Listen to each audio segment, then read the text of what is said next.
একটা মানুষ যখন তার জীবনে পার্সোনাল লাইফ বা প্রফেশনাল লাইফ আলাদা করে না রাখতে পারে, তার জীবনটা অনেকটাই জটিল হয়ে যায়। যেমন ধরো আমি দুটো লাইফ একদমই একসাথে ম্যানেজ করতে পারি না, কিন্তু আমি ট্রাই করছি।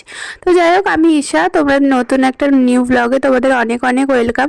তো আজকে আমরা যাচ্ছিলাম দুর্গাপুর শ্যাম মন্দির। তো তোমরা অনেকেই শ্যাম মন্দির নিশ্চয়ই গেছো। আমি দুর্গাপুরের ইস্কন আর শিবশক্তিধাম ঘুরে এসেছি, কিন্তু শ্যাম মন্দিরে আমার যাওয়া হয়নি। আমি প্রণবের মুখে অনেকই নাম শুনেছি। যাই হোক, তারপর আমরা 3 বন্ধু মিলে দুপুর বেরিয়ে গেছিলাম। ওখানে গিয়ে পৌঁছেছিলাম ওই 4টে 4:30 নাগাদ। তো মন্দিরটা বেশ ফাঁকা ছিল, আর সেই টাইমেই মন্দিরটা খুলেছে। তোমরা 4টের দিকে আসতে পারো, বিকেলের দিকে। আমি তো সেরকম টাইমিং জানি না, নাহলে তোমাদের বলে দিতাম।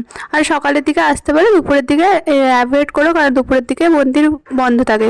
বর্ষা একবার এসে ঘুরে গেছিলো।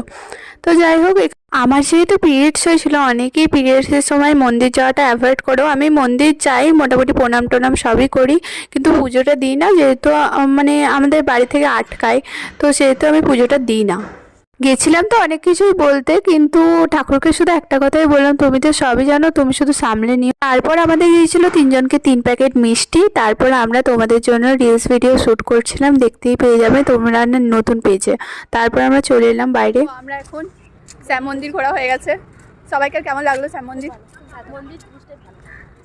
খুব শান্তির জায়গা, তোমরা যদি ভিজিট করতে চাও ব্লগ দেখে চলে এসো। হ্যাঁ, যা রাস্তায় বর্ণনা দিবে 7 পাক ঘুরে পর না না, সত্যি মানে অনেক পৌঁছাবে জায়গায়, এটা হচ্ছে না।